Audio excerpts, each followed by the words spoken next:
ফজরের আজান শেষ হতেই শহর জুড়ে যখন দিনের শুরু, ঠিক তখনই মাগুরায় বসে এক ব্যতিক্রমী বাজার, নাম ডায়াবেটিস বাজার। এই বাজারটি স্বাস্থ্য সচেতন মানুষের জন্য বাজার।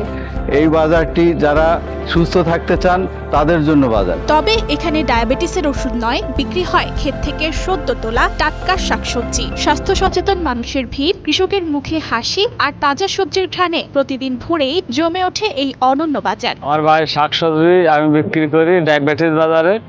খুব সুন্দর শাকসবজি। মূলত সকালে শরীরচর্চা করতে বের হওয়া লোকজন এখানে আসে টাটকা শাকসবজি ও নিত্য প্রয়োজনীয় দ্রব্যাদি ক্রয় করতে, যার জন্য এই বাজারের নাম দেওয়া হয়েছে ডায়াবেটিস বাজার। ফজরের নামাজের পর থেকেই আশেপাশের গ্রামের কৃষকরা নিজেদের ক্ষেতে টাটকা শাকসবজি ও কৃষি পণ্য নিয়ে হাজির হন আর সরাসরি কৃষকের কাছ থেকে তাজা পণ্য কিনতে ভিড় করেন শত শত ক্রেতা। অদূরের যারা কৃষক যান্ত্রিক পর্যায়ে, তারা একদম মৌলিক সারবিহীন সমস্ত তরিতরকারি এখানে তারা আনে এবং খুবই কম মূল্যে এখানে পাওয়া যায়, যেটা চিন্তাই করা যায় না। প্রতিদিন ভোরে আশেপাশের গ্রামের কৃষকেরা নিজেদের উৎপাদিত লাউ, পুঁইশাক, ডাঁটা, করলা, বেগুন, ঢেঁড়স, শসা, কাঁচামরিচ সহ বিভিন্ন ধরনের মৌসুমী শাকসবজি নিয়ে বাজারে আসেন। প্রত্যন্ত গ্রাম অঞ্চল থেকে একেবারে টাটকা শাকসবজি তুলে নিয়ে আসে। সেই সমস্ত জিনিসগুলো একেবারে স্বল্প মূল্যে এখানে পাওয়া যায়।